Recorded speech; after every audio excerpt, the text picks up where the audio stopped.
Hey guys, welcome back to Betamax. This is our first episode of the year, and I'm here with Fidel and Daddy What up, boomers? and me, Brady. And this will be our first introduction episode into 2020, which is what we expect to be a very busy year for us as far as the podcast goes. And we're going to talk about three of our most favorite films that came out in 2019 and one that we were just really disappointed in or we just didn't like. But yeah, enjoy, and here we go.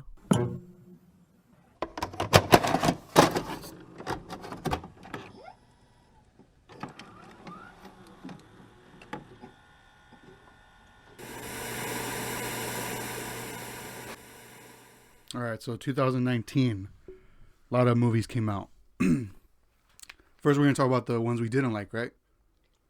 That was Our the plan. choice for being the worst movie. Yeah, that we our saw. choice, our opinion, Yeah, I have a feeling Birdie's going to be an unpopular one, but I respect it. I suppose. All right, so I'll go first. Mine, I'm choosing this one because it's Child's Play, by the way. I grew up watching the Child's Play movies. Like, they're not great, but it's like a guilty pleasure of mine. So I was looking forward to this one, even though like the whole premise and the fact that Don Mancini and Brad Dourif weren't coming back, like I still was interested in it, and I absolutely hated the movie. Did you guys end up seeing it at all? I did. I didn't. I just saw like clips here and there. I mean, from what the internet's shown us, but what was so bad about it? Well, okay, before I get to it, like you did see it, Eddie. I saw it and I agree with you. It was definitely, I wouldn't say a letdown because I wasn't like expecting anything good coming from it, but it was a crappy movie. Yeah. Well, okay, so the whole premise is this time, like the original Child's Play, it's based around like voodoo, shit like that. This one, it was supposed to be like bad AI. I mean, I feel like that concept could have been executed a lot better because I like that concept. Like it's like definitely. intelligent AI. Like in 2019, I don't think you can pull off the whole voodoo thing. Yeah. Yeah, you could. You think I mean, so? You just not have that to, you set just in have current to get time. really practical with it. You know what I mean? You have to. Yeah, it would definitely be a risk. Yeah. You know what I mean? And I felt like that was that was probably the thing about Child's Play. I mean, I never seen it, but it just felt so safe. You've never seen the original? No, the new one. But like that was a big part of it. Like technology was a big part of the new one. Yeah. Yeah. And that's what I mean. Like you couldn't do voodoo and then try to execute the things that you had done in it, because like a lot of like the kills were like with drones and things like that. Yeah. Really? So Chucky wasn't making any of the kills? He was like controlling. He controlled a bunch of like other. But he was basically like a smart home. Yeah. Like you sync him up with all your like smart appliances in your house. So that allowed him to control everything. And I mean, one of the kills, the guy in the basement, like the guy looked like Jack Black. Yeah. I thought it was him for the longest time. That his kill was actually tight. The way he died was tight. Who? But that was the only kill that like. Yeah, he that was like memorable, the handyman of the apartment building. Oh, But he was a okay. fucking creep. But the way like his death scene was actually pretty cool. The way that all played out. The one I hated the most was the black lady. How did she die? Because the car. Yeah, because she was in the smart car, Yeah. like self-driving car. But the reason I hated it so much was because her reaction to Chucky, to seeing Chucky like being self-aware. It was almost like it was trying to be comical. You know what I mean? Yeah. She didn't act like scared. She didn't act like what the fuck. She kind of made like a joke about it, and it was like when you're in that situation, like you would be fucking terrified. Yeah. But yeah, like it just didn't. It seemed like this movie didn't know what it wanted to be. If it wanted to be funny or if it was trying to be seriously scary, and that whole ending sequence was so dumb. Like in the warehouse, like it made it seem like the warehouse of the store was way bigger than the actual store. Like it just didn't make any sense. Like they just took the shot of like a regular warehouse from the outside and then just built like this giant set somewhere else. And yeah. Like, oh, same place. But yeah, I mean, I wouldn't suggest you watch it, Birdie. Like you haven't seen it, that's fine. Yeah, right? I'm not going to. I only saw the. No, I actually seen all of them. Yeah. Except for this one. But my favorite ones are just Child's Play 1 and 2. Yeah. But yeah, I think as soon as what was the one that just started getting out of hand? Oh, the Bride of Chucky? Yeah, I think after that I was like... Because the third one is when Andy's in military school. And it's a different actor playing him. That's the one. I don't like that one. That's the one where like it started becoming self-aware of what it was eventually going to become. Yeah, and I actually like Bride of Chucky because of how funny it is. Like, it's supposed to be funny. And then the one after that was Seed of Chucky, and that one I didn't like at all. Oh man, that one went completely off the fucking rails, dude. Yeah, like with Red Man and like. How do you have a fucking kid that already has like a British accent? Yeah. How do they have kids in the first place? Yeah, they're like, dolls, oh, like. Dude. But yeah, and then was there anything redeeming about this movie, like anything at all? Oh man, the thing I probably would say is Brian Tyree Henry that played the cop, the guy from Atlanta. Okay. I guess so. He's a good actor. Like he to me he did the best he could with what was given. So that I would say that would probably be like the redeeming part of this movie. Did anything stand out for you? No, not whatsoever. No. Just absolutely hated it. Again, I haven't seen this movie, but casting Aubrey Plaza as a mom just seems... That was a little random. Just seems like... It just seems like miscasting. Like... And I mean... The way I would have done it was maybe have her like the older sister, and maybe like their mom passed away or something. That would have been like custody. That would have made more sense. Yeah, I don't know. It was a little like she did seem a little too young, like to be a mom for the kid of that age. I don't know. It was just weird. But what about you, Eddie? Like, what was a movie that you hated that came out last year? 3 from Hell. And all right, so my choice for being the most disappointing movie of last year was 3 from Hell, which is the sequel to The Devil's Rejects, which is the sequel to House of a Thousand Corpses, which I'm sure both of you enjoyed both those movies. Yeah, right? Those movies are tight. Yeah, they're amazing. Both those two films, I think, came out at perfect times. Like, and they're both completely different, because House of a Thousand Corpses is kind of comical. Yeah. It's kind of like an homage to the Texas Chainsaw Massacre too. Oh yeah. Where it's like, has like all these really wild characters. It's funny, like it's really over the top and violent. It's almost like a comic book movie in a way, like where it's just like you get these wild characters just all thrown together, and like a lot of the movie doesn't make sense or like, but it works. Yeah. For the type of movie it is. And then along comes Devil's Rejects, and it's like that one was like more of like sequel. Yeah, it was. It was like kind of like an action movie. Yeah, so it has a lot of the same characters around the Firefly family. Yeah, and it's grittier. It's more realistic. Yeah, it's drier, and it's about a lot more vulgar, I think. Yeah, like especially with language, and they just did a phenomenal job. Well, Rob Zombie did a great job. And the visuals, the sound, everything is amazing in that film. Like, I wasn't bored once watching it. And there's a bunch of dialogue I can quote. And just the music is amazing. So I was super hyped when I heard that he was making, like, a sequel to that movie. Like, I'm like, I doubt it's going to be as good, because that's how great The Devil's Rejects was. But yeah. Who knows? Maybe. And especially because it was implied like they died at the end of Devil's Rejects, right? Yeah, it was just like there's no way they're surviving that. There's like fucking 50 cops shooting at them. Yeah. So I wish they would have ended it there, but when I heard there was a sequel coming to it, like I thought maybe, like I don't know, like I'm like maybe Rob Zombie will pull something out of his ass that makes sense of why they're still around, or maybe it's like a different story that happened, prior to the House of a Thousand Corpses or something, Yeah. And then I heard it was like a direct sequel to that one, so I was kind of iffy. And it was by far the most disappointing film for me. Yeah. It was such a letdown. Like everything about this movie sucks. Yeah. Everything. Like this was such a quick cash grab of a movie. Like he didn't care about writing it. He didn't care about the way it looked. He didn't care about anything. Like the actors, like I feel like they're trying their hardest to work with what they can. Yeah. But you can't fix that. Like you can't fix that bad of writing with acting. So like I know like it has all the ingredients as the first two. You know, it has a lot of gore, violence, and over the top characters, but he can't quite like recapture the magic that the first two had. Yeah. And maybe he just, I don't know, maybe he was just in the right place at the right time with those other two films, but this one just fell flat completely. Yeah.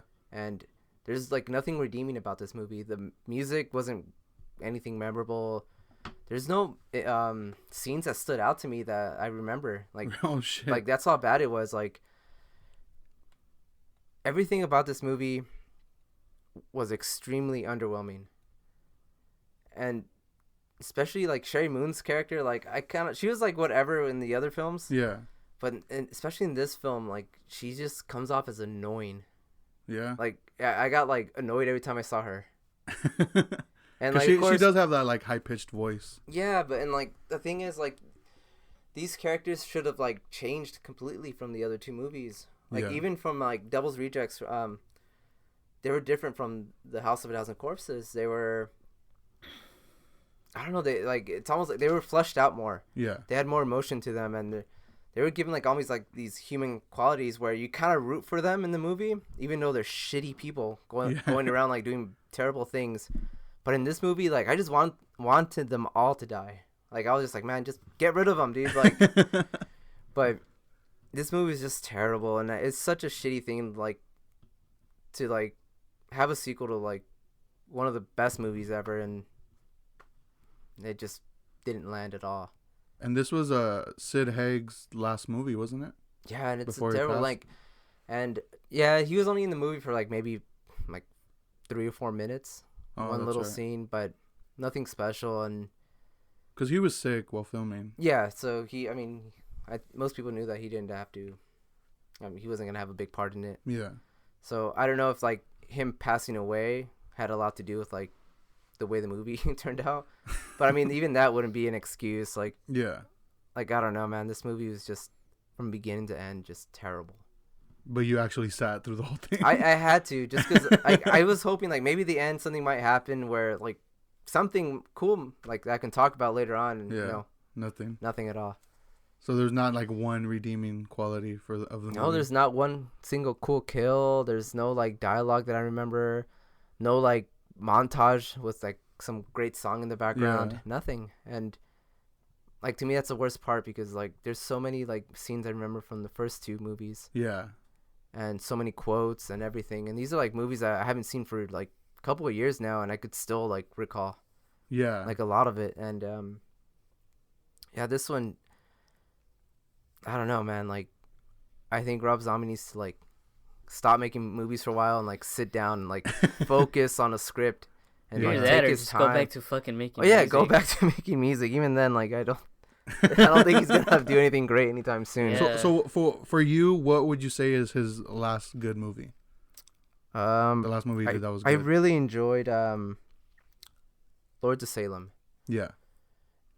And to me, that was his most like ambitious film, just because the way it was shot. It wasn't like Rob Zombie's style. Yeah. Because all his movies have like shaky camera. Yeah. A lot of like zoom ins and all that, and this one was just like steady cam, wide shots, and his movies also tend to have that like gritty look. Yeah, and this one was just polished and looked so pretty and everything. And yeah, that was the last like good film I saw of his. And I mean, he's made more shitty films than he has great films. So I mean, it is what it is. But I'm not looking forward to anything he's gonna make anytime soon because of this. What about you, Birdie? What was the most disappointing movie for you last year? I'm gonna say Us. Yeah. Yeah. Yeah. Okay. That Why? Was it wasn't a what's his name? Jordan Peele. Jordan Peele. I think he's a little too overhyped for me. Yeah. Yeah, Get Out was good, but it wasn't as good as everyone made it out to be. Mm-hmm. I mean, like 3 or 4 out of 5 rating if I had to give it one. Yeah. You know, but everybody was like For 5 Get out. Out. Yeah, everybody was like 5 out of 5. It's like the greatest horror movie that's ever made, and I was just like, I watched it, and I was just like, You know what I think it is? The why it got so hyped was because he's known for comedy. So I think that kind of added to the whole element of like, oh, this comedy guy made a good horror movie. Yeah. So it kind of made it look great. You know what I mean? Yeah, and I don't know if it has something to do with the fact that like the social commentary. Yeah, people are so hyped on shit like that nowadays that it's That's like, true. Like if you just. Because I mean, I did like Get Out, and I do agree with you that it is overhyped. Yeah, but the follow up to that, which was Us, I thought was I rewatched it, and it's a bad movie to me. Like, it's not good. Yeah. Yeah. Like I never watched it, so I can't say. Yeah, like it's like paying attention to the plot and paying attention to the characters' motives and their decision making and their interactions. It was just bad. Like, I was just like, wow, like, you took your time and you wrote this, and like I said, it's not a badly directed. Like, it's well directed. It looks beautiful. Like his cinematographer did a great job, but I thought it was boring. I thought it was like stupid, like. And this was like another one that the crowd was like, oh man, this is such a good follow up, bro. Like, it's so good. Like he's keeping it up with the social commentary. Get it, us, U.S., United States. It's about us, and it's just like, people grasping at straws, man. Yeah, and it's just kind of like I'm totally not looking forward to whatever he's doing next. I don't even know what he's doing next. I don't know, and I don't care, and I don't want to know, and I don't want to care. Like, I'm not like, oh man, it sounds like I'm hating on him. You are. It's okay though. But I just I just don't care. Like, yeah. Like because of how hyped he has become. So he's mediocre. Yeah, and it's just like, I mean, if he makes another movie, like, I'll probably watch it. Like, if you guys go, or if like it comes out of like a streaming platform that like we watch, or I mean something like that. It has to be convenient for me, you know. But yeah, like I thought Us was very don't watch it, Eddie. It's very disappointing, and it's very. Well, did you like Get Out? Just like you guys, I thought it was really like overhyped. Yeah. But it was good, right? It was okay. Like, it wasn't My bad. biggest problem was just with people calling it like really original, because I've seen Twilight Zone episodes that it copied, and absolutely, yeah. And like it took a lot from like other movies. So like when people were saying, "Oh, it's so original," and this and that, it's like, no, it's not. Like, it's not a terrible movie, and I enjoyed it, but it was never like. Did Us interest you at all before hearing any like criticisms about it? No, like it didn't catch my interest, and I still haven't watched it, so like it was whatever to me. I didn't expect anything from it. Like, yeah. Was there anything redeeming about it for you, Birdie? Yeah, the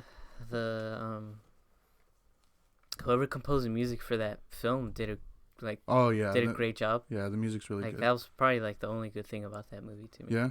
Yeah, but I think Lupita Nyong'o did a good job. I think she put out a good performance. I think she did okay for what she was given with. Yeah. Like, for what like Jordan wrote for her. Yeah. Like, she did the best she could. Yeah. You know, but she definitely could do like way better roles. Oh yeah, of course. You know, but even like, cause I remember me and you went to go see it. Yeah. Right? Yeah, because I remember like with the we have an episode where we go into detail. Yeah, I remember like about Us. Yeah. Okay. I think I mentioned this in that episode too, but I was leaving the theater like being like, oh man, such a good idea. Yeah. Such poor execution. Yeah. Yeah, like, but it was such a good idea to me. It is. I thought that idea wasn't really explored in a film before, let alone like a psychological or horror film like this. So I definitely thought he jumped the shark on this one, and it's just. Yeah, like for me the same. Like it fell short for me also. Like it was very predictable to me. Like I knew what the twist was gonna be. Like immediately. Yeah, like you could watch this movie, like Eddie, you could watch this movie, dude, and you could just be like, I totally know what's gonna happen next. I think that was the problem with Get Out though. It's one of those films that's not like super conventional, but it's conventional enough to like make people feel smart. Make dumb people feel smart, I guess. Yeah. To where like no, to the point where like it makes like the normal like moviegoer like feel like they accomplished something almost. Like it has that feeling, and I think they leave thinking like, holy shit, that was the best thing ever because I understood it. Like I kind of you know what I mean? And I woke. that was my biggest problem with Get Out. Like people were like, I don't know, putting it on top of this like pedestal, and like I said, like it's stuff that I've seen everywhere else before, and it just like I don't know. I feel like the people who enjoy that film, like man, like I wish I could show them other films and it would knock their fucking socks off. Like they would either they would knock their socks off or they wouldn't understand. Or they'd be pissed. Like what the fuck, dude. Yeah, cause like a lot of the stuff that me and Eddie have seen, dude, like it's crazy. A lot of these new movies that come out and they get so like overhyped and they're like the crowd treats them like they're like these original ideas. Like it's funny sometimes me and Eddie have these conversations and we're just like, yeah.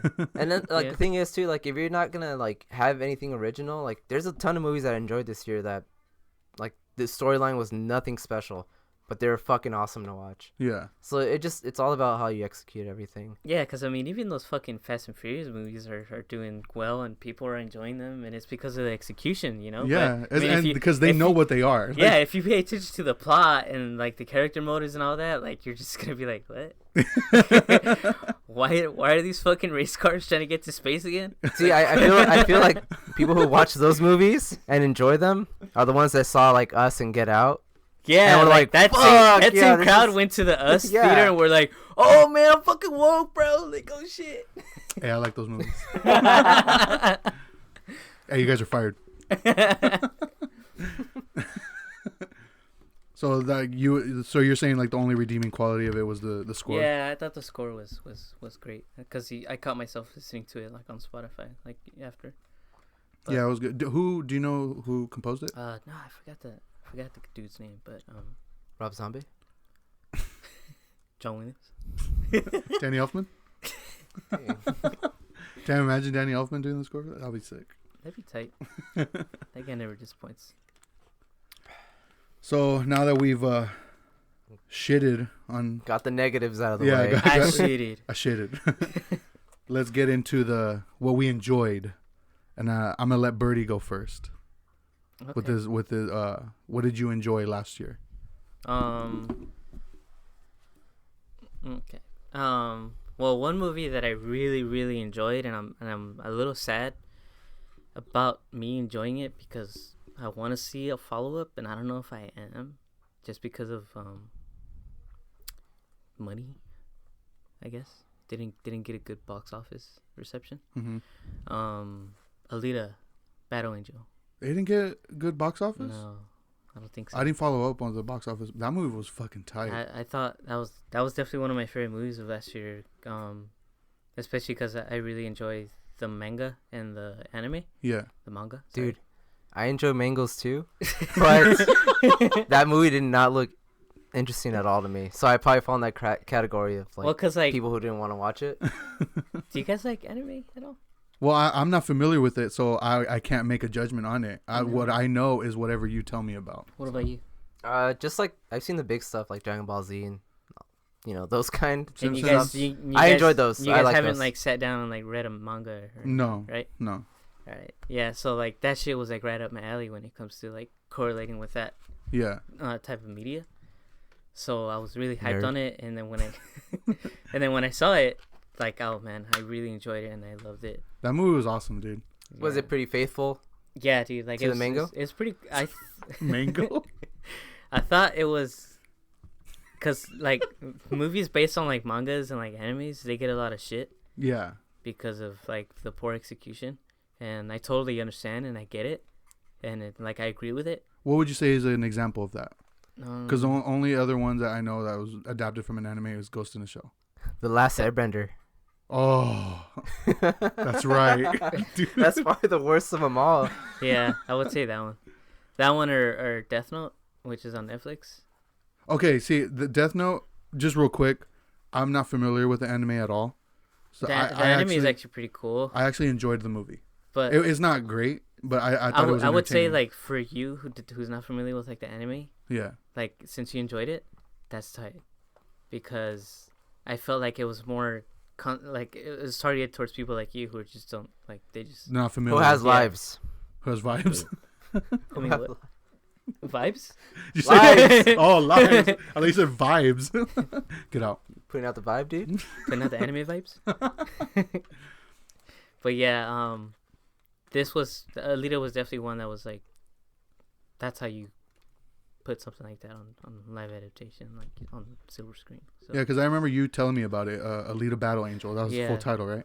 Yeah, like I remember I was like bugging you. I was like, dude, it's gonna be tight, dude. And I mean, I was kind of like teasing you about it because I kept saying the name wrong on purpose. Yeah. What did I keep calling it? Attila. Yeah. But no, like I remember going in and I didn't know what to expect because like I'm not familiar with the anime at all or the manga. And fucking Eddie, now you got that. I know, dude. Oh, what, the mango? I almost said mango. Tight. Fucking asshole. But Sick. but leaving the theater, like I was blown away, dude. That movie was so good. Like Yeah, I thought it was tight. the design of it, like the way it looked was so beautiful. And the fact that it was like Robert Rodriguez and like James Cameron, like Yeah. behind the whole thing was. I thought it was a winning combo. Honestly, Eddie, I think you should watch it. I think you would enjoy it. Yeah, maybe. I'll check it out. You like mangoes? Mangoes You're are vegan? cool. Mangoes are cool. Well, what about you, Eddie? What's one movie you enjoyed from last year? All right. The first one that I was like really surprised with and I loved is a B movie. What was like the second B movie I chose? The B movie? It's like a B movie. Jerry Seinfeld? That didn't come out last, that didn't come out last year, dude. Oh shit, Hey, you my like bad. you like watching a lady having sex with a bee or what? Wrong timeline, dude. Wrong timeline. No, it's a movie called One Cut of the Dead. Oh, I remember you telling me about it. I haven't seen that one. I haven't seen it either. Okay, so it's like it's a film within a film. And I don't want to say too much because like you can easily ruin the movie for someone. Yeah. And it's so much better if it's a surprise. How did you watch it? On Shudder. It's on Shudder? Yeah. Okay. So this movie like it's just a fun film, dude. Like it's a low budget movie but it just has like an idea and they execute it so well. It's I guess from like lamest terms it's a zombie movie. Mm-hmm. And it has 3 acts in it. The first act you're going to be like, this is kind of weird. Like this is kind of like really like amateur and almost kind of goofy. But once it gets to the third act, you see the first 2 acts in a totally different way. And it just without watching the ending, like you're going to go like home being like, what? That was stupid. Yeah. Once you watch the whole thing, it's going to redeem everything for you. Yeah? Yeah, so I highly recommend it. I don't want to say too much about it, but just stick with it till the end, and it's gonna pay off in like a really, really good way. So it's on Shudder, and Shudder is like a horror streaming service. So Yeah, and you said there's like a comedy elements to it. it has comedy, it has a lot of gore. So I don't know, like to me, it just felt like it's one of those rare films that like you can tell like everyone just had fun making it. Yeah. And which is kind of weird because it looked like it was a pain in the ass to make. And like when you watch the movie and you watch the entire thing, you'll see why. But to me, it was like a celebration of film. And like it kind of makes you like think like, oh, you know, maybe you shouldn't take this too seriously. Yeah. Which is kind of weird because like I'm sure like that, like I said, that movie looked like it was a pain in the ass to make. But it's just a fun film. Like it's definitely something you should watch with a bunch of people. Yeah. And you'll have a good time for sure. And I don't know, just the original idea behind it made me like love this film. So I definitely recommend it to everyone. Yeah. What was like the music like? Because I know you're a big like music guy. it was nothing memorable. Mm-hmm. Like I said, like halfway through the movie, I was just thinking like, man, like what the fuck am I watching? Like everyone who like recommended this movie is like dead to me. But no, like stick with it, and like I said, it'll pay off. But The music was probably like the least like memorable thing about it. Okay. But I mean, it makes up for everything towards the end. So definitely recommend it. So my pick, I'm gonna pick Detective Pikachu. Ooh, I like that one. I was a big Pokemon kid, but then when I got to junior high, I was like too cool for Pokemon, so gave all my cards away, which I regret. But to see Pokemon live action like that, like it brought back so much those feelings of just nostalgia, and it just looked amazing. Have you seen it, Eddie? I got halfway through it. Oh. Really? I couldn't watch the rest. Really? Dude. Yeah. You don't like mangoes. I love mangoes, dude. No, like I loved the movie. Like I thought, it's because you don't like Ryan Reynolds, right? Well, that's part of it. I fucking hate Ryan Reynolds. Like, I don't think he's funny at all. But Ryan Reynolds is annoying. But no, to me, I don't know. It just wasn't my type of film. Like, I just feel like I don't know. It was hard for me to watch the whole thing. So like I had to stop like maybe 2/3 of the way in, and like I just couldn't do it anymore. Yeah. No. I thought it was awesome. Like I loved it. I don't know. Like I can see why a lot of people would like it though. Like I can't really talk shit on it. I'm just fucking stupid when it comes to movies. So of course, like a big factor to me liking it was just to see how good the designs were of all the Pokemon. Like they looked awesome. They were fucking great. cute, dude. Yeah. Like you see a little Squirtle walking around. That was my favorite thing. And like you see close-ups of Pikachu, and you're like, fuck, I want one. Yeah. Like I want to be chilling with Pikachu. But you saw it, right, Birdie? Yeah. Wait, didn't we see it together? Yeah, we saw it together. What did you think of it? I thought it was tight. I Yeah? thought it was the best way to adapt that property, Yeah. like live adaptation wise. I thought it was the best way to do that. Cause I was worried about it. I thought it was gonna be like another lame ass kids movie, but no, it was pretty cool. Yeah, I felt like they executed it pretty good. The one thing that was worrying me is like, why does Pikachu talk? But I like the way they explained it. I didn't get that far, so I didn't. Oh, okay. I didn't get to figure that out. Yeah, I like the way they explained it. I thought Mewtwo looked fucking badass. Like I love this movie. I liked how it looked. It was Pokemon beautiful. looked. It was a beautiful looking movie.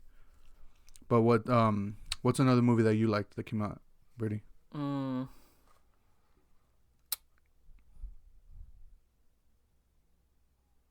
Sorry, I'm like drawing a blank here.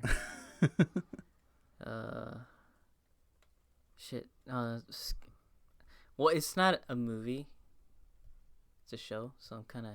Go ahead. That's fine. I'm definitely gonna go a different way here with you guys. Okay.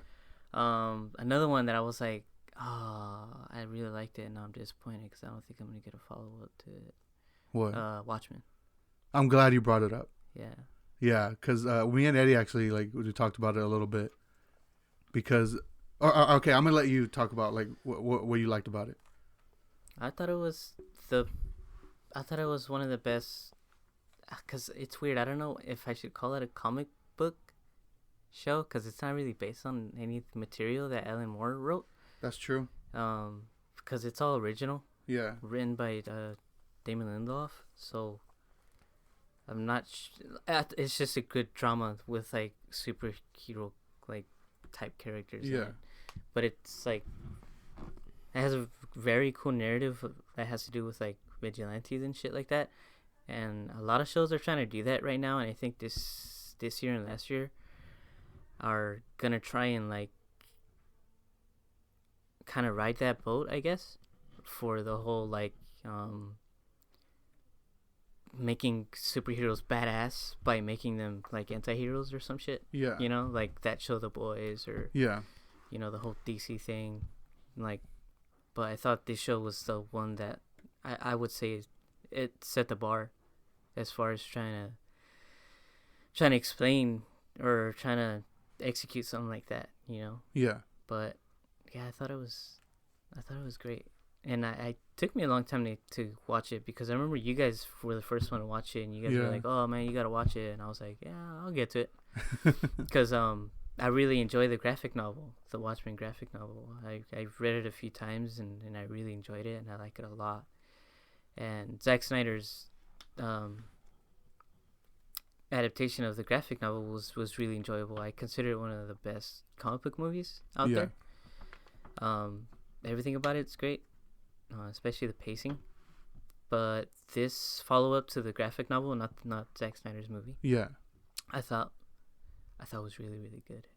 Yeah. Yeah, I really enjoyed it, and I'm really sad that Damon Lindelof took off, and he said he doesn't want to do season 2, and thanks to that, HBO is kind of like, well, I mean, we're not really in a rush, so we're just gonna leave it on the shelf. Yeah, so, that's pretty disappointing because it left a lot of questions. Yeah, and like, I mean, I'm pretty sure we are gonna get a season 2, but just, I don't know, maybe 4 years from now or some shit, 4 or 5. And hopefully he comes back. Yeah, so, I mean, like I said, I really enjoyed that one, and I'm just kind of disappointed that I did enjoy it and I did decide to watch it because now I have nothing to look forward to. Yeah. So, what did you think about it, Eddie? I enjoyed it, especially the music, and but. Yeah, after finding out that there's not going to be a second season, it kind of pissed me off. I'm like, how do you start a story without, like, planning ahead? Or, like, how do you just bail on your project and just be like, all right, well, you're left with this? Because, I don't know, it builds up. It leaves on a cliffhanger. Like, you can't just walk away from that. But, I mean, for what it is, I liked it, but I doubt I'll ever watch it again. Just because, like, I know there's nothing to look forward to. I'm not ever going to revisit that. Yeah, I'm probably not going to rewatch it either. But unless, like, next week, like, Damon Lindelof's like, I was just kidding. I'm totally right. I said psych in that meeting. I had my fingers crossed the whole time. So what was something that you enjoyed last year? Another movie or TV show? All right, so this is, like, a film that I was so super late on. Everyone was just telling me, like, how great it was and everything, and I finally watched it, like, 2 days ago, I think. It's a film by Robert Eggers. The Lighthouse. The Witch? The Lighthouse, homie. Yeah, it's The Lighthouse. I don't know if both of you guys have watched it yet. I haven't seen it. You haven't seen it? I've seen it. Okay, this film reminded me of the first time I watched Eraserhead. Yeah. And, like, just, they have a lot of similarities, but, this film takes place in 1890, and it's shot like on 35 millimeter film, black and white. The aspect ratio is like tiny, so it looks like a little square. And the cool thing about it, they actually like used old lenses to film it, so like it actually looks fucking like old school. It looks really it looks cool. Old as fuck. So, like, I just appreciated that. Just this film is like. Aside from the next movie I'll talk, it's probably the prettiest film I've seen in a long time. And it's definitely not a film that's going to be easy to get into. Yeah. Because it is really, like, you know, artsy. Everything's metaphorical. And, like, it's hard to get into if you're not into that kind of stuff. Did the aspect ratio bother you at all? No, I enjoyed it. Yeah? I liked it. Like, it went perfect with the images. Yeah. So, yeah, Willem Dafoe and Robert Pattinson, like, they did a tremendous job. They're like the only two characters in the entire movie, you know. And they just like Willem Dafoe, dude. They keep you engaged the whole fucking movie, and you're just like, and you're just watching them go insane. It reminded me a lot of The Shining. Yeah. Like, and because it had to do with like being in solitude and just slowly going crazy. And, like, just these two men just fucking going at it and arguing, and it's like funny and sad and scary. It has a little bit of everything in it, but man, like after I watched it, I wanted to like see it again. But yeah, I loved it, man. Like it's a hard film to talk about, because you can't. I mean, it literally is just a bunch, like it's just two guys taking care of a lighthouse for a few weeks, and you just get to kind of be a fly on the wall and just watch them go mad. Yeah. So, like, I don't know. Films like these don't come that often, so I think everyone should give it a go and check it out.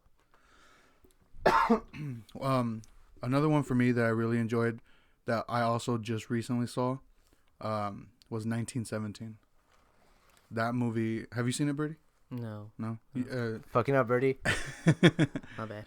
I saw it at the urgency of Eddie's recommendation. Mm-hmm. Kept insisting that I needed to see it.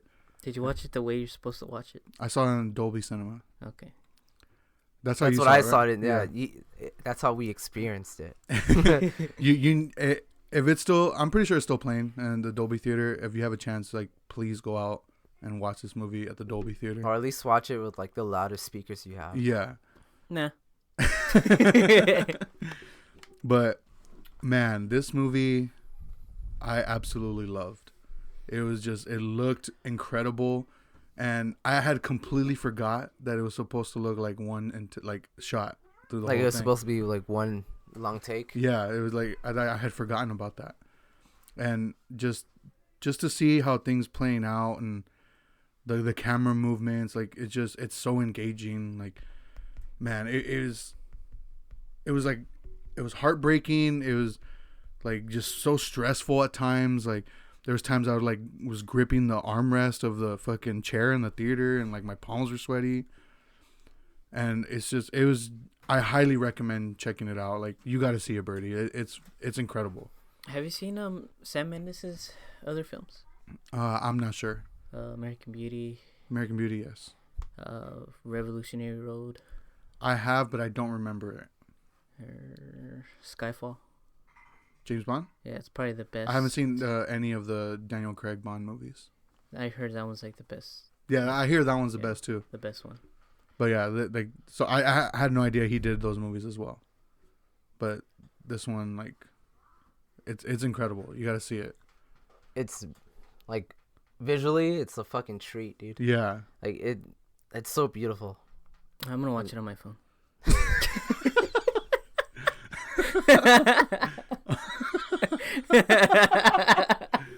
With your one blown out speaker headphone. Yeah. Fucking asshole. Damn, I think Eddie got pissed right now. Dude, I'm about to fucking throw the notebook at you.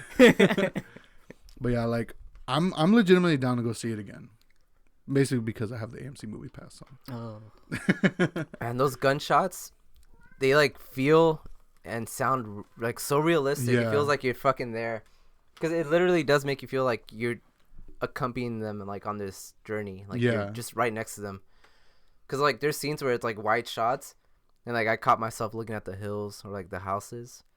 Like just to see there's like a sniper there or something. Like, because like you don't feel safe in the entire movie. And because it's shot the way it is, like you feel like you're not safe. Like you're there with them. There actually was one scene that kind of like took me out a little bit. And without like spoiling anything, it happened right after the stabbing. You know what I'm talking about? The stabbing? Yeah. Okay. It happened right after that. Like, like to me, it seemed like out of nowhere, there was like a bunch of soldiers. Do you know what I'm talking about? Yeah. I think there's a few, because like the whole movie is supposed to be like one take.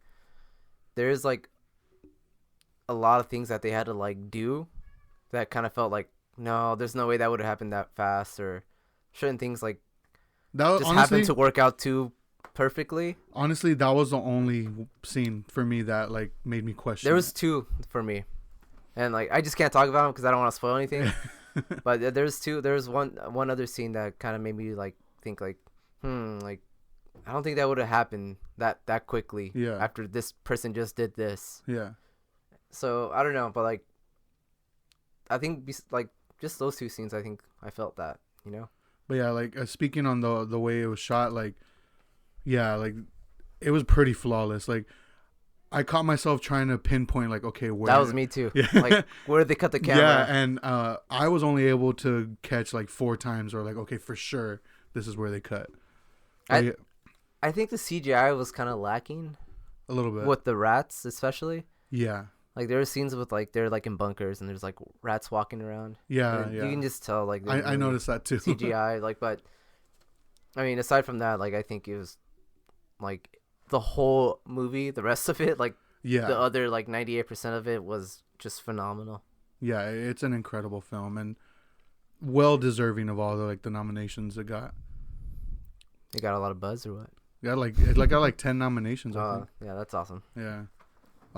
So what's your final movie, Birdie? What was your favorite film of last year? This one's actually pretty popular, and I'm glad I'm not gonna get a follow up to it. I don't want one, even though I thought it was so phenomenal. Joker. Joker. Todd Phillips' Joker. There actually might be a follow up to it. I doubt it. No, like I think there is. Well, if you look into it, they like pretty much everyone involved in Joker. They dismissed all the rumors. No, I know, but what I'm saying is like, there's the studio wants to do a follow up. Yeah, but everybody. Yeah, Todd Phillips, Joaquin like, Phoenix, they don't want to do it. They'll find a way to like. Which I mean, a cash grab, dude. If that happens, I'm not. It won't be considered a sequel to this one. Yeah. In my eyes. Yeah. You know? No, I know what you mean. So I mean, unless Todd Phillips and Joaquin decide to come back, then yeah, it's definitely a sequel. But yeah, I thought Joker was a surprising movie. I mean, I knew it was gonna be good, but I didn't know it was gonna be that good. It was one of those movies that like the hype. Like when I saw it, like I saw it like maybe like a few days after it opened, and there was already like a ton of hype around it. Yeah. And like I was like, man, people need to hype this up even more. Like when I saw it, dude, because like it was phenomenal. Yeah, I thought that's what DC should have been doing after Christopher Nolan was done with that. Yeah. Intellectual property. I feel like they kind of did with Man of Steel, but because Man of Steel was still like off the rails. Yeah. You know, but it still tried to hold on to that tone of like trying to keep itself grounded. Yeah.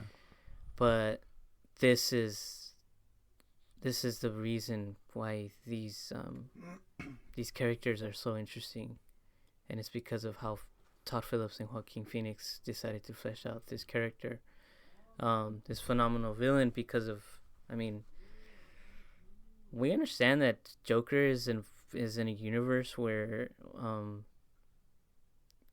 there's people flying in the air and like the world's ending every weekend. Yeah. But this was the best way to kind of introduce him to the world and let everybody know that this is a human being. Yeah. And there's a reason why he is the way he is, you know. It gave me the same feeling, and I remember Eddie like texting us, and like I think he texted us or called us and told us the same thing. Same feeling we got from Logan. Yeah. And that's another thing too, dude. Like it's like, man, that's really how you're supposed to be treating these characters. I mean, we understand that. I mean, they're pretty fantastical characters. Yeah, like there's a lot of spectacle that you can put behind them, and like I understand that, like, you know, like a healing factor with like a metal skeleton is like pretty far fetched. Yeah. But the fact that like these people grounded it as much as they did and made it relatable and believable, and it captured each emotion the best it could. Cause dude, like I was getting choked up watching the Joker, you know, because I mean you're watching this guy go down. Yeah. And there's nothing you can do about it. Yeah. Like you can't fucking jump in the screen and like give this guy a hug. Like you have to watch this guy get his ass kicked until it's over. You know?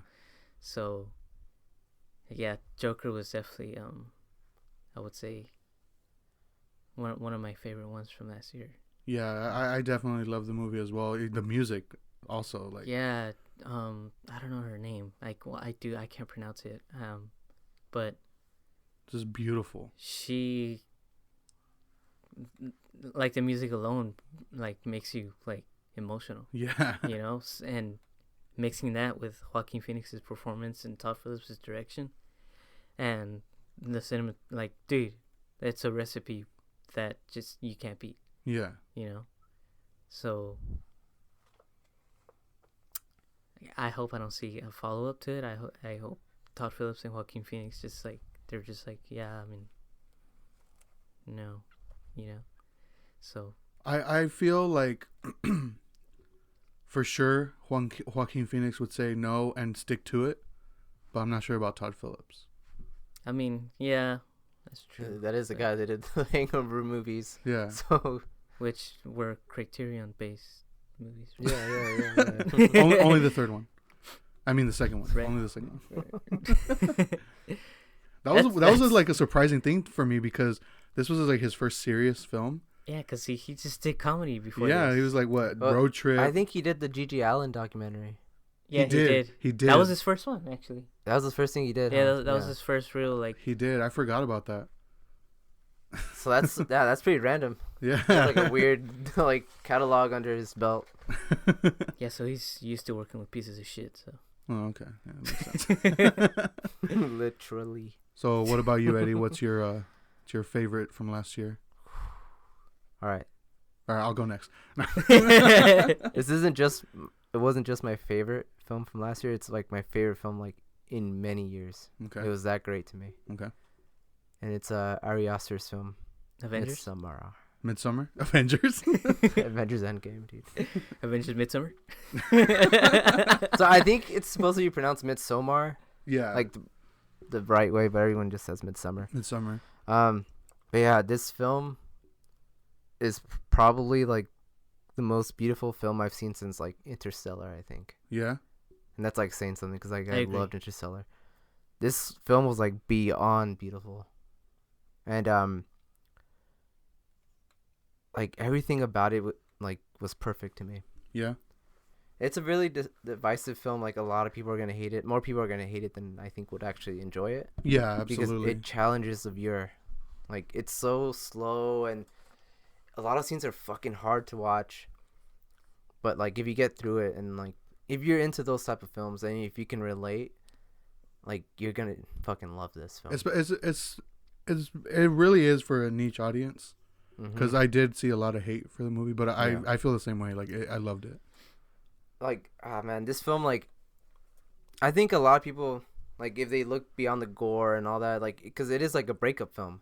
Yeah. And it's like the whole movie is like, you know, it's a metaphor for like being in a toxic relationship and all that. So like I feel like the best horror movies always have that like that cover of it being a horror movie but have like something deeper underneath. Oh yeah. And Like same with this yeah. Same with like There you woke, Hereditary.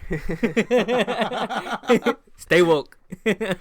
So it's like the same with Hereditary where it's just about grief and all that. Like, yeah. But it had like this, you know, this demon possession thing going on.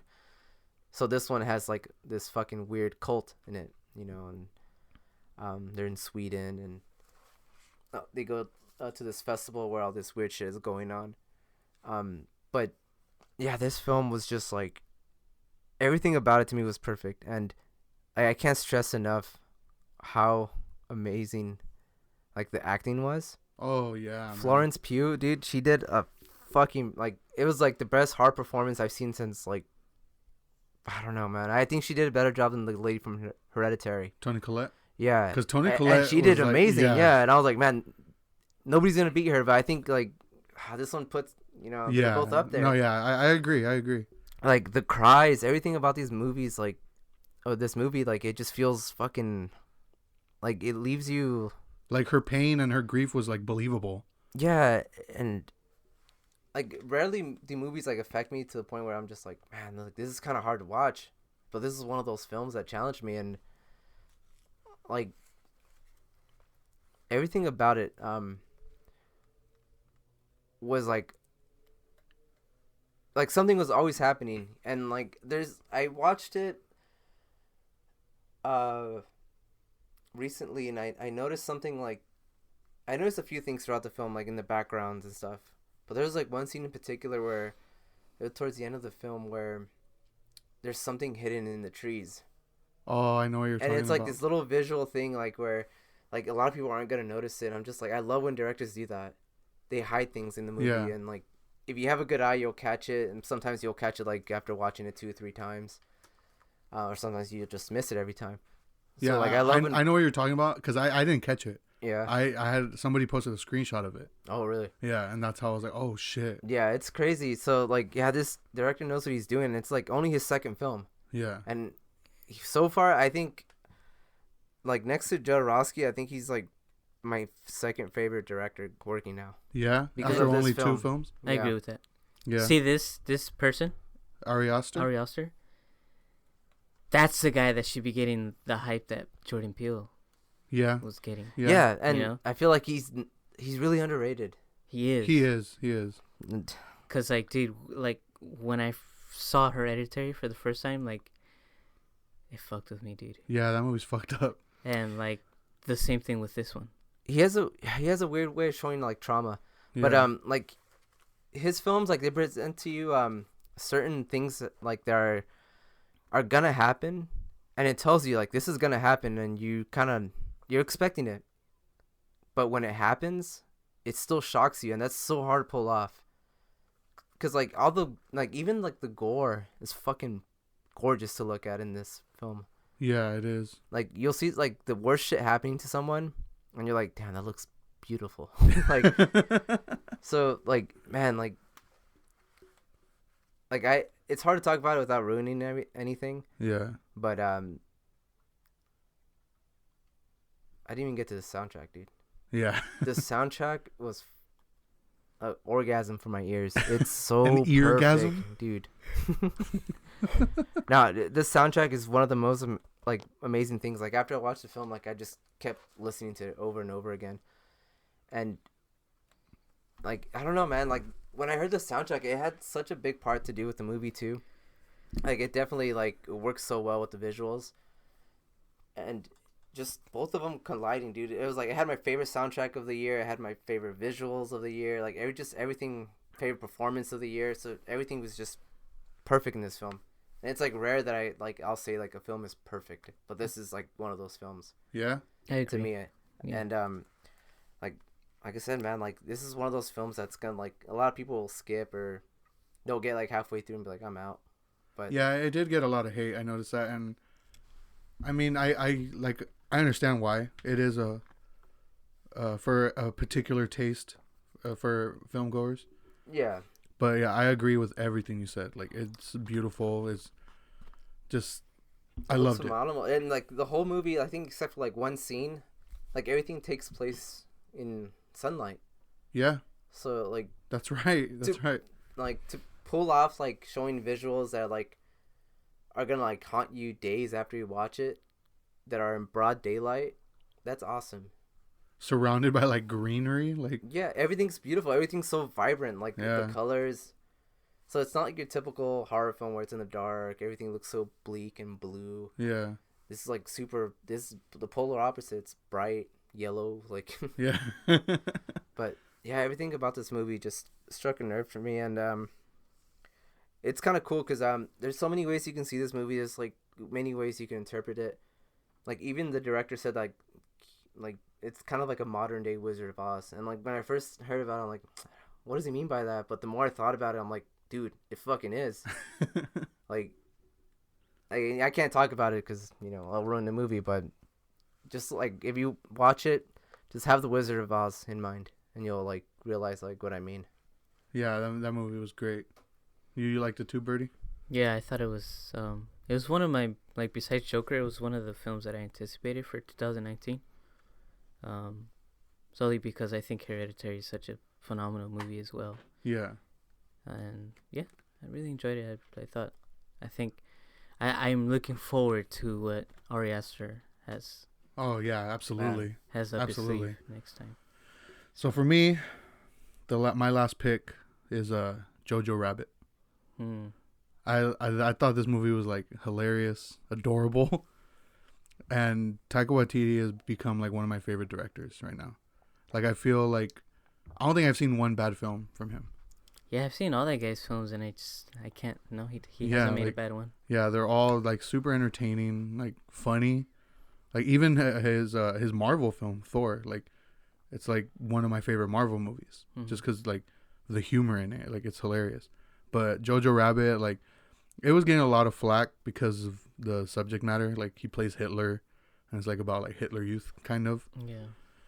But I thought it was good. Like I thought it was so like it was cute. Like it was a cute ass movie to me.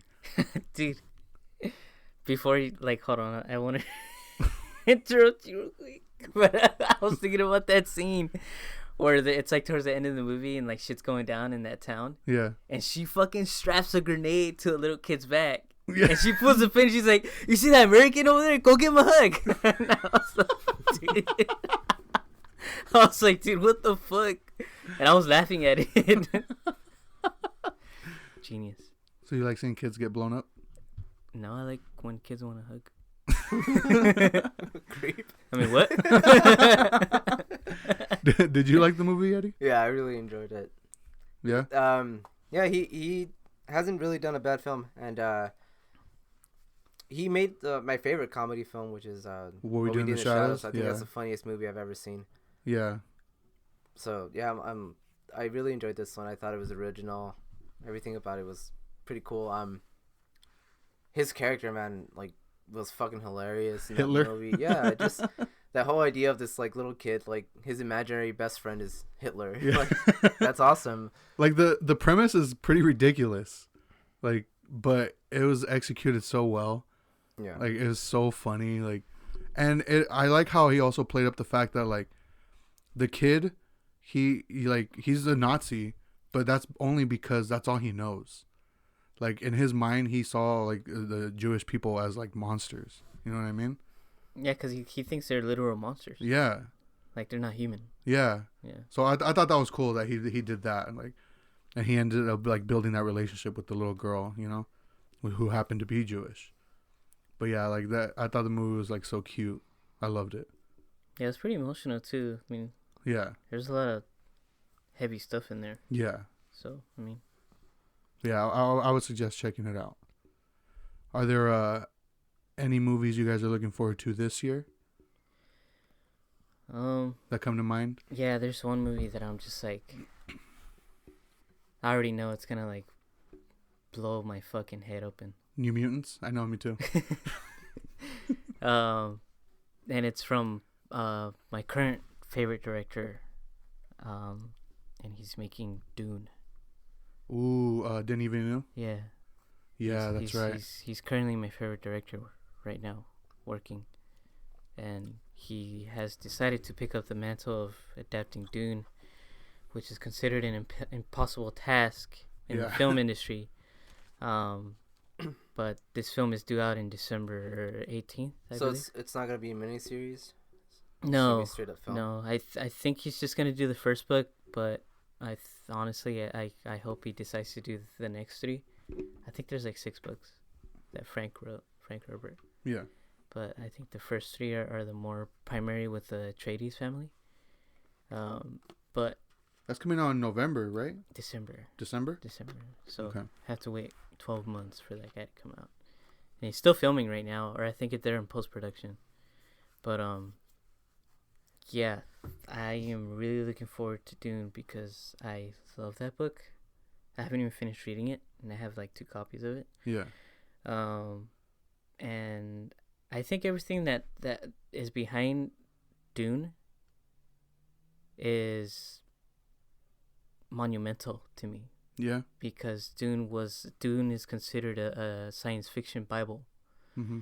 For you're talking about the book. Yeah. Okay. For any type of media that's come out, because we wouldn't have like Star Wars if it wasn't for Dune.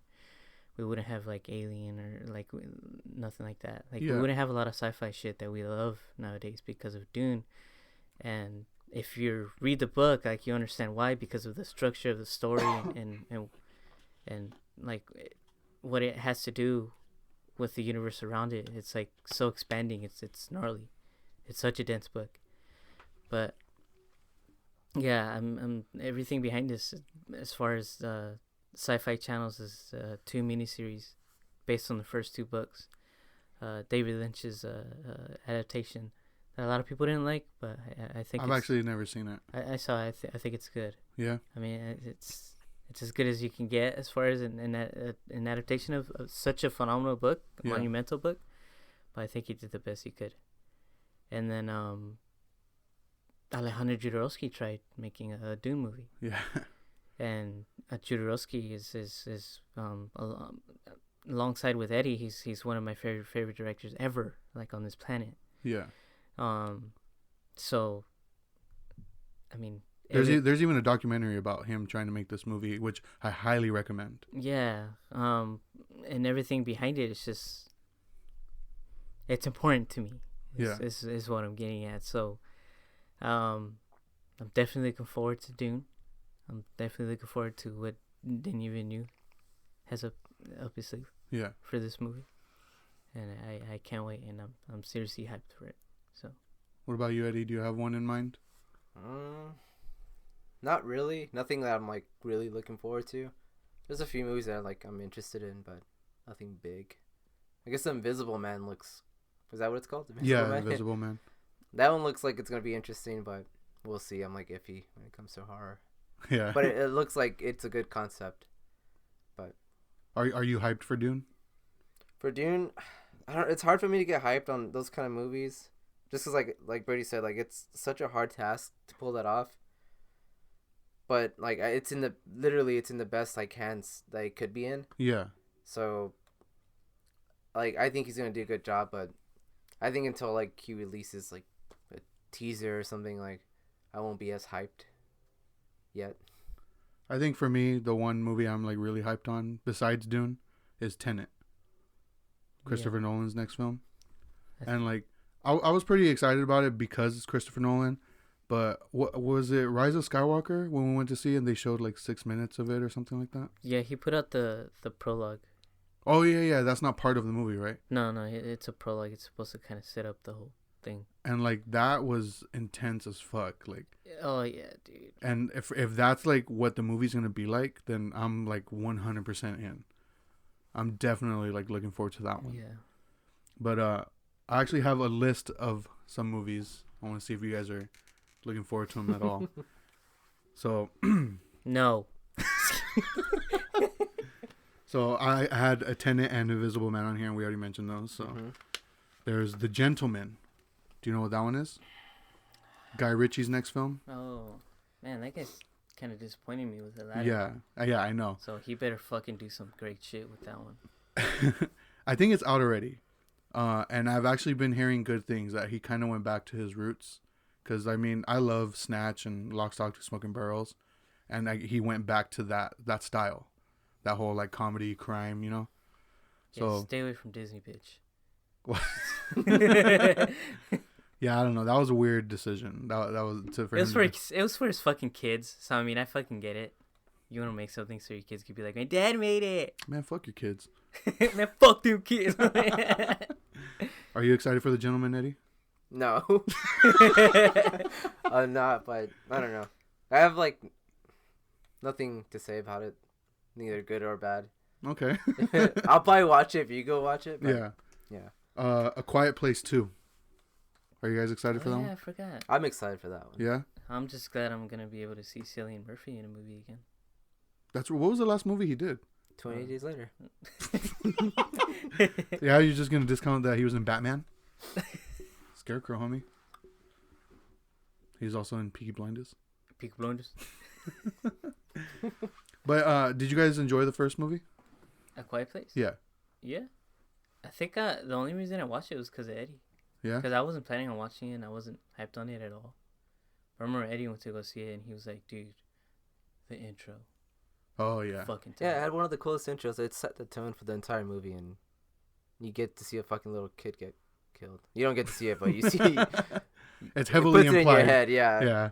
Yeah. I enjoyed the movie as well. But honestly, like, besides the fact that Cillian Murphy's a part of it, like, I don't know if I'm even looking forward to this movie. Because, I mean, the first one was cool, but I feel like it was a good standalone. Yeah. But, I mean, I'll probably still see it. I'll watch it when it's convenient, you know. But, like I said, I'm just glad I'm going to be able to see Cillian Murphy in a movie again. Yeah. So I think that guy's great. Another one is Ghostbusters Afterlife. You excited for it at all? Not really. No? No. I mean, I'm not a huge fan of the original ones. Get out. That movie sucked. What? but I mean, another one where I'll watch it if it's convenient. Yeah.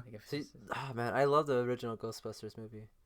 Like, I think it's one of the funniest movies ever, and but I'm like really cautious when it comes to movies that have like a sequel that come out like over a decade later. So I'm just hoping it doesn't fall in the same trap as like Zoolander 2 or Dumb and Dumber 2. Yeah, I hope so too. And I mean, everybody's supposed to be coming back. Obviously not. Harold Ramis passed away. Why not? Oh. But yeah, like, apparently everybody's confirmed to come back, except I haven't heard if Rick Moranis is. I hope he does. That'd be tight. I hope he does too. I guess tight. Yeah, because I remember reading that they asked him to come back for the female version, and that he like straight up said, "I'm not coming back for some stupid ass cameo." And he actually like he didn't like the script. Like he legit was like, "This is trash." Yeah. So, because he hasn't acted in like forever. Like 10 years maybe. Yeah. I mean, he's done like some voice work, but he hasn't really done anything. And I totally respect the reason why. Yeah. It's because he wants to be a parent. Yeah. So it's pretty tight. What about Mulan? Mulan. So I'm gonna take that as yeah. No. No. I'm not a big fan of like live adaptations of Disney's. But it's Mulan, dude. Yeah, but Eddie Murphy's not in it. Shut up. Is a little dragon in it? No, they're making it like they're getting pretty serious with this one. Yeah, this one's supposed to be like there's no serious. musicals in it. Yeah, it's not gonna be a musical. So you're telling me they're taking out the dragon because they want to make it believable, but you expect me to believe that everyone else doesn't notice that she's a woman? She doesn't have like the face of a girl or something? It's because when she applies for the army, she identifies as a male. So keep up, Eddie. It's 2020. It's 2020, dude. Keep up. Hashtag welcome. Oh my god. No, this movie looks fucking stupid. No, I think it looks tight. The trailer like has me like it got me. I don't think I'll even see this with my AMC pass. For real? Yeah, I don't think I can sit through it. Man, I hope it's tight just so I can rub it in your face. Yeah, this is another one where I'll watch it if it's convenient. No. But I'm definitely glad Jet Li's back. Oh yeah, Jet Li's in it, and so is Donnie Yen. Donnie Yen's in it too. Does he play Mulan? Damn, come on, they want to make it progressive. Damn, that's progressive, dude. Damn, Eddie, you like woke. some 6-year-old guy. Oh man. Get out. Okay. And the last one I want to mention is Morbius. That's a big no. Big no? Yeah, I'm just. Why? Jared Leto? Not only that, but I'm not into the whole Spider-Man comic book movie thing. It's not a Spider-Man movie though. It's a Morbius movie. They're gonna turn it into a fucking Spider-Man movie. I kind of see the plan that Sony has, and I'm like, you're playing your cards smarter this time, which I appreciate. Yeah. Because, if I'm being honest, Spider-Man was like my favorite comic book growing up. I dressed up as him like for Halloween like a few times when I was a kid, and like the Sam Raimi Spider-Mans were tight. Your favorite one was the third one, right? Yeah. The Mark Webb Spider-Mans were like mediocre. Yeah, those are whatever. These new ones with Tom Holland are pretty lame. I like them. I'll watch these over the other Marvel movies. No, well, the Amazing Spider-Man. Oh, movies. the Mark Webb ones. Oh, I fucking hated those, dude. I guess I can agree with that. But yeah, you see like Sony's plan where they're just like, cause that character is eventually gonna go back. Yeah. Like there's no way he's staying in whatever MCU shit's going on right now. So they're slowly transitioning this guy back into Sony's hands, which I think is the smartest thing that they've been trying to do. Yeah. So I mean, I hope that Spider-Man as a character has an entertaining future that's more grounded than what's going on right now. Mm-hmm. But I'm definitely not looking forward to anything related. And that includes Morbius. So what about you, Eddie? Quick side thing.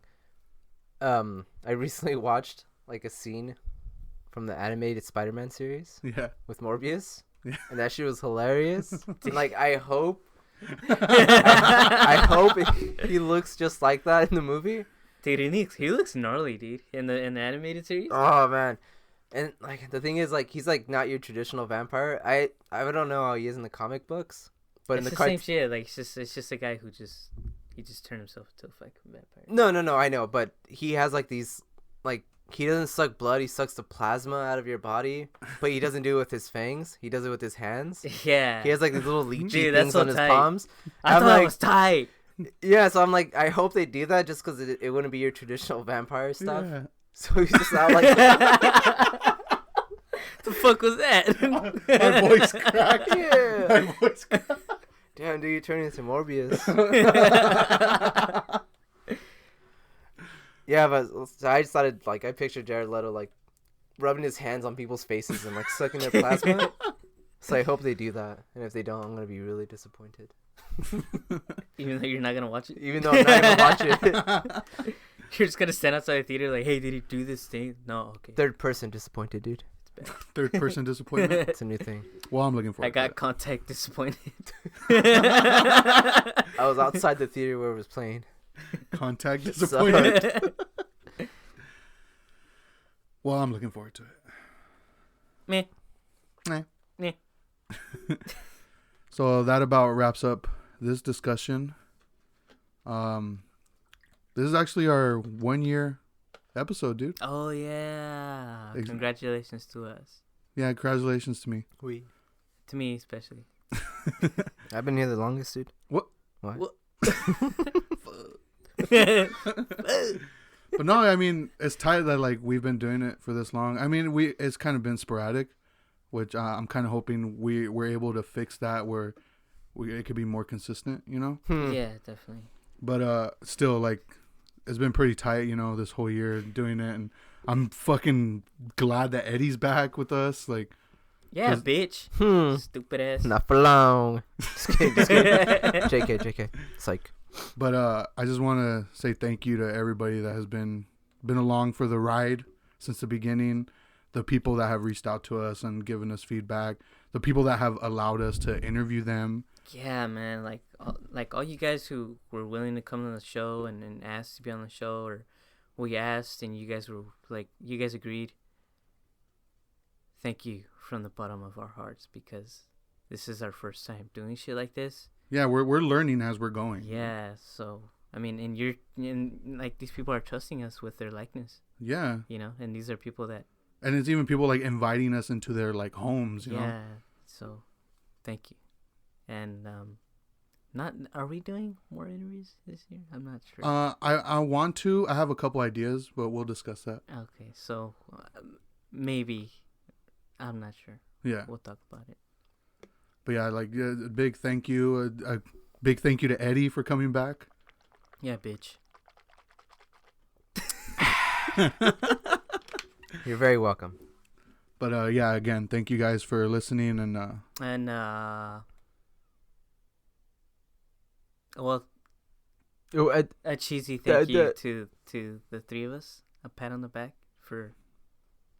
Yeah, I'm tight. For keeping up, and I know it gets annoying with the scheduling. So I mean, we're busy. Like we're. Shut up.